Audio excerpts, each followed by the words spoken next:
안녕하세요. 오늘 읽은 책의 조박입니다. 오늘은 이제 운동을 갔다 와가지고 영상을 찍어봅니다. 아내가 아직도 출근해서 지금 밤 11시인데 아직도 안 돌아왔기 때문에 또 심심해서 영상을 찍어보려고 합니다. 오늘 읽은 책은 이 심정섭 선생님의 대한민국 한국 학군 지도라는 책입니다. 학군 지도라는 책인데요.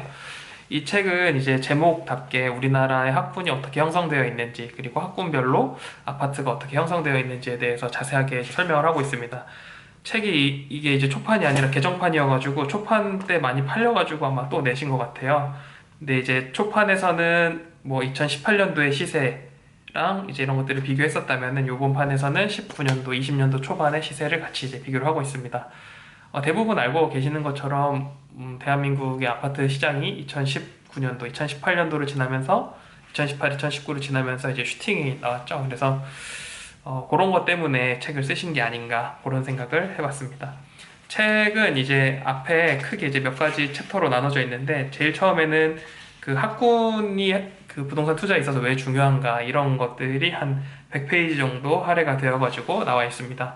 그래서 이제 여기서는 이분이 보니까 입시 전문가 이렇게 돼 있더라고요. 그래서 대치동 명강사 출신이라고 하십니다. 근데 뭐 어떤 걸 가르치셨는지는 잘 모르겠어요. 근데 어쨌든 본인이 이제 입시 전문가라고 하시니까 입시 전문가라고 생각을 하고 한번 책을 보면은 이제 입지가 부동산에서 어떤 위치를 차지하는지, 그리고 실제로 뭐 특목고나 이런 데 진학을 하게 되는 게 무조건 좋다고 생각을 하는데 과연 특목고 또는 8학군 이런 데에 이제 가가지고 공부를 하는 것이 정말로 자기 자녀에게 도움이 되는지, 혹은 도움이 안 되더라도 그런 것들을 통해서 뭐 어떤 유익이 있는지 이런 것들을 앞에 한 100페이지 정도 할애해서 이야기하고 있고요. 책에서는 이제 크게 부동산의 3요소, 다 아마 알고 계신 것처럼 교통이랑 학군이랑 상권 이렇게 세 가지 이야기하고 있습니다. 뭐 여러 책에서도 공통적으로 나오죠. 뭐 몇 가지를 더 들자면은 뭐 공원 뭐 이런 것들, 공세권, 뭐 슬세권 뭐 이런 것들도 포함시키기도 하던데 어쨌든 여기서는 크게 그렇게 세 가지 정도를 이야기를 하고 있고요. 이 학군에 대한 이야기다 보니까 크게 이제 몇 가지가 더 나오는데 이 특목고에 가면 애들이 이제 힘들어한다고 하더라고요, 학생들이. 저도 이제 개인적으로 비평준화 고등학교 나왔기 때문에 이제 이런 비슷한 느낌을 조금 받을 수가 있었습니다. 학교 갔을 때 중학교 때까지는 그냥 공부 조금만 하면은 높은 성적에 잘 들 수가 있었는데 고등학교 가서 비평준화 생활을 하다 보니까 열심히 공부해도 뭔가 내가 원하는 것만큼 성적이 잘 안 나오고 그랬던 경험을 한 적이 있습니다. 근데 그런 것들을 이겨낼 수 있을 만한 강인한 자존감, 그런 것들이 먼저 선행이 돼야 된다. 이런 것이 이제 그 손주은 선생님이 말씀하시는 거랑 비슷한 맥락이라고 생각이 됩니다. 개인적으로 제 처남이 그 자유형 공립고등학교를 나왔는데요. 원래 이제 그 특목고에 진학할 성적이 됐는데 이런 개인적으로 경쟁하고 막 이런 것들을 힘들어하던 성격이어가지고 그런 것들을 좀 접고, 그런 꿈을 접고 그냥 이제 그 자유형 공립고에 진학을 하게 되었습니다. 결과적으로는 뭐 대학을 아주 잘 간 것은 아니고 저의 대학교 후배가 되었습니다. 그래서 뭐 약간의 아쉬움이 남는 그런 성적이었지만 어쨌든 그런 걸 봤을 때 진짜로 학군이 더 중요한지 이런 것들은 부모 입장에서는 조금 생각을 해봐야 된다. 그런 얘기들을 앞에서 하고 있고요. 여기서는 이제 그 강남에 이제 입성을 해가지고서도 강남에 입성하는 방법이 크게 세 가지가 있다 이렇게 이야기를 합니다. 첫째로는 직접 매수를 해가지고 들어가는 방법, 두 번째로는 전세로 들어가는 방법, 셋째로는 빌라에 전세 또는 매매로 들어가는 방법, 이렇게 세 가지를 이야기하고 있는데요. 뭐 대치동 빌라, 여기 이제 재밌었던 건 대치동 빌라 같은 경우에는 뭐 그래도 안정적이다. 대치동 빌라 같은 경우는 수요가 항상 꾸준히 있고 적은 돈으로도 그 대치동의 어떤 학군 수요를 누릴 수가 있기 때문에 학군의 그런 그 뭐라고 하죠? 메리트를 충분히 누릴 수가 있기 때문에 그게 이제 좋다. 다만 이제 견뎌야 할 것은 친구들로부터의 시선, 그런 것들을 견뎌야 하는데 그 정도 강단이 있어야, 그런 걸 견딜 수 있는 강단이 있어야 강남에 들어오는 것이 뭐 괜찮은 선택이 될 것 같다. 이런 얘기들을 이제 앞에서 조금 해주고요. 실제로 어떤 그 사이트에서 자기가 이제 어떤 학교가 좋은 학교인지를 판단하는 기준 같은 것들을 이야기를 하고 있습니다.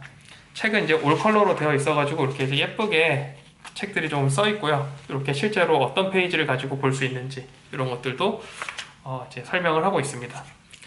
대부분 이제 학교 알림이 같은 것들을 활용을 해가지고 어디로 진학했고 이런 것들을 풀 컬러로 딱 보여주기 때문에 읽기에 아주 재미있었고요. 그런 것들 뭐 볼 수가 있었습니다. 그래서 여기서는 크게 뭐 봐야 될 거는 이제 서울대 진학률하고 특목고 진학률, 중학교 이제 기존의 고등학교 학군이라는 것들은 거의 무너졌고, 왜냐면 그 일반고에서는 8학군에 있는 학교들, 그리고 그 외에는 특목고나 자사고 이런 쪽으로 쭉 빠지기 때문에 학교들이 양극화된다는 거죠. 일반 고등학교는 모여있는 학교가 이제 나눠지기 때문에 그런 식으로 봐야 해서 결국은 그 고등학교 근처에 있는 잘난 중학교들로 이렇게 딱 쏠리게 된다. 그래서 이제는 고등학교 학군이 아닌 중학교 학군이 더 중요해지게 됐다. 이렇게 이야기를 하고 있습니다. 그래서 중학교 학군을 볼 때는 특목고 진학률 이런 것들을 충분히 고려를 해야 되고, 여기 보시면은 이런 식으로 각 챕터 처음마다 각 학군의 주요 아파트들 이렇게 그림으로 나타내고 특징 같은 것들을 옆에 써주고 있습니다. 그래서 뭐 저는 이 개인적으로 책을 읽으면서 좋았던 점은, 제가 그 강원도 출신이기 때문에 이런 서울의 아파트들을 전혀, 서울의 이런 학군들을 거의 몰랐거든요. 그냥 대치동, 그러니까 강남에 있는 그 학군이랑 목동, 중계 요 세 개 학군 빼고는 나머지는 그렇게 크게 뭐 메리트 있는 학군이 없다. 그래서 결국에는 사람들이 자녀가 생기고 이러면 다 그 세 개 학군으로 흩어져서 가게 된다. 요 정도로만 알고 있었는데 그 세 가지 정도를 이제 생각을 했었는데, 여기서는 각 아파트별로 각 학군별로 어느 학교가 제일, 그 학군 안에서도 어느 학교가 제일 아웃풋이 좋은지 이런 것들을 충분히 이제 서술을 하고 있습니다. 단점으로는 이 해당 학군들을 모두 다루다 보니까 그 똑같은 내용이 계속 반복돼요. 그러니까 왜냐면 똑같은 형식을 가지고 분석을 했기 때문에 요 압구정 학군, 뭐 대치 학군, 서초 학군, 반포 학군 이런 것들을 쭉 나눠가지고 보여주면서 그 똑같은 형식으로 쭉 비교를 하면서 이제 앞뒤로도 비교를 할 수 있게끔 되어 있는데, 그런 것들이 장점이라면 장점이고 단점이라면 단점이죠. 왜 단점이냐? 재미가 없잖아요. 계속 반복되니까. 그래서 이런 것들을 이제 보실 생각이라면 이런 것들을 보실 생각이라면 한번 사서 보셔도 좋겠다. 책 자체는 실제로 이게 이제 한 630페이지 정도 되기 때문에 되게 두꺼워가지고 이거 너무 두껍고 내용도 많고 이런데, 이렇게 하지만 실제로 펴보면 이런 페이지들이 아주 많고 그림들이 아주 많이 나와 있기 때문에 하루면 충분히 다 읽을 수 있고요. 내가 관심 있는 학군에 대해서만 쭉쭉 살펴보면서 가도 무방하기 때문에 이런 것들을 살펴봐도 좋을 것 같습니다. 저는 개인적으로 이제 송파구에 관심이 많아가지고 송파 쪽을 살펴봤는데, 여기에 이제 송파를 뭐라고 표현하냐면 강남에 비해 하나 아쉬운 학군이다. 뭔가 2% 부족한 학군이다. 이렇게 이제 이야기를 하고 있습니다. 왜 2% 부족하느냐? 이 송파에서 공부 잘하는 애들은 다 이제 강남, 대치동 쪽으로 빠져나가게 된다. 결국 남은 애들이 이제 힘이 별로 없는 거죠. 그래서 이제 약간 약하다. 이런 것들을 보면서 이게 이제 약간 가성비 학군은 아니구나. 가성비 학군은 역시 중계가 최고구나. 이런 생각을 하게 되었습니다. 제 아내 같은 경우는 광진구에서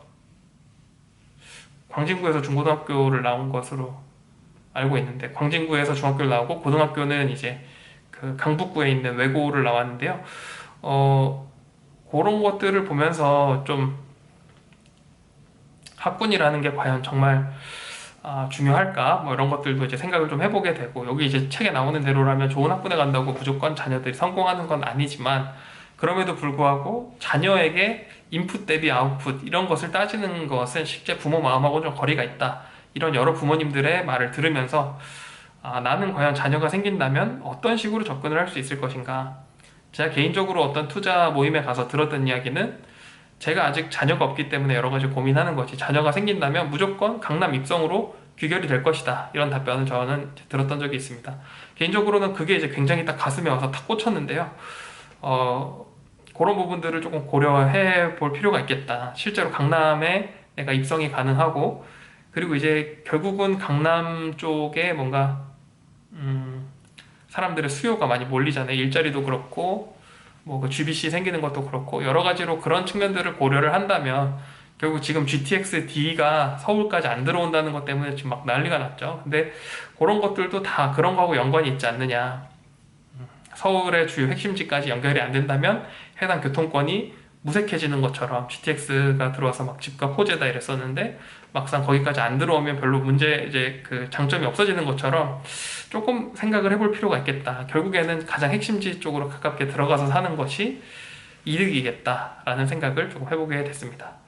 뭐 두서 없이 주저리 이야기를 해봤는데, 여기 책의 뒷부분에 요 마지막에 이런 게 나오거든요. 지방 명문 학군 이런 게 나오는데, 요 지방 명문 학군에 저희 아파트 앞에 있는 고등학교가 나와가지고 기뻐가지고 딱 보면은 나와 있습니다. 그래서 보니까 저희 아파트 앞에 있는 학교는 수시를 12명으로 수시로 12명 서울대에 보냈고요. 근데 이렇게 따지면 전국 순위로는 47이라고 하네요. 굉장히 이제 높은 순위죠. 그리고 뭐 여기 보면은 인근에 있는 고등학교로 천안에 있는 그 북일고가 또 이제 되게 유명하다고 나와 있습니다. 제가 이제 실제로 이 지역에 살아보니까 천안 북일고를 굉장히 높게 평가를 해주더라고요. 요즘에는 뭐 그 정도는 아닌데 한때 이제 굉장히 강했었다, 뭐 이런 얘기들을 해주는 걸 볼 수 있습니다. 그래서 이 지방에 있는 몇몇 그 학군들에 대해서도 쭉 소개를 하고 있는데, 개인적으로 아쉬운 점은 제가 강원도에 살던 당시만 하더라도 제가 다니던 학교도 꽤 학군지에 속하는 학교였는데 불구하고, 저희는 그러니까 뭐 학군지는 아니고 비평준화 고등학교였기 때문에 공부를 잘하는 학교였는데도 불구하고 이제 소개되지 않아서 아쉽다. 지금 평준화가 돼가지고 뭐 다 망가졌죠. 저희 선 후배들이 뭐 그렇습니다. 아무튼 그래서 뭐 제가 이제 개인적으로 교육학을 공부하고 있기 때문에 관련 논문들을 좀 찾아보면은 그런 것들이 있거든요. 과연 평준화랑 비평준화랑 뭐가 더 좋느냐라고 했을 때, 비평준화 같은 경우는 높은 성적의 학생들이 더 잘하는 그런 이제 장점이 있죠. 근데 이제 비평준화 같은 경우에는 전반적으로 잘해지는 경향은 있어요. 그러니까 한 상위 10%의 성적은 조금씩 올라가는 경향이 있는데, 반면에 최상위권 학생들은 조금 떨어지는 그런 경향이 있죠. 그래서 인재가 별로 없는, 그러니까 상대적으로 인구수가 적은 지방 소도시 같은 경우에는 비평준화를 유지하는 것이 어떻게 보면은 지역 차원에서 조금 유리할 수도 있지 않는가 하는 생각을 조금 해봤는데요. 개인적으로 뭐 이렇게 연구 결과들에 또 따르면 그런 것도 있다고 해요. 학업적 자아 존중감 이런 거 있죠. 내가 진짜로 공부를 잘할 수 있을 것이다. 뭐 나는 공부 재밌고 나는 하면 잘할 수 있다. 이런 생각을 가지는 거 이제 학업적 자아 존중감이라고 하는데, 학업적 자아 존중감은 비평준화 고등학교에서는 무조건 떨어져요. 공부를 잘하는 애들도 마찬가지로 떨어지게 돼 있어요. 왜 떨어지냐면 주변의 친구들이 다 잘하기 때문에. 그래서 이 겸손한 마음이 많이 생기게 되죠. 그래서 나는 아무것도 아니야 이런 생각이 주로 많이 들게 되는 거죠. 그래서 이제 그런 것들을 고려했을 때 일장일단이 있기 때문에, 그렇다고 뭐 만민평등 이런 걸로 가가지고 다 못하는 사람이 되자 이렇게 되면 안 되잖아요.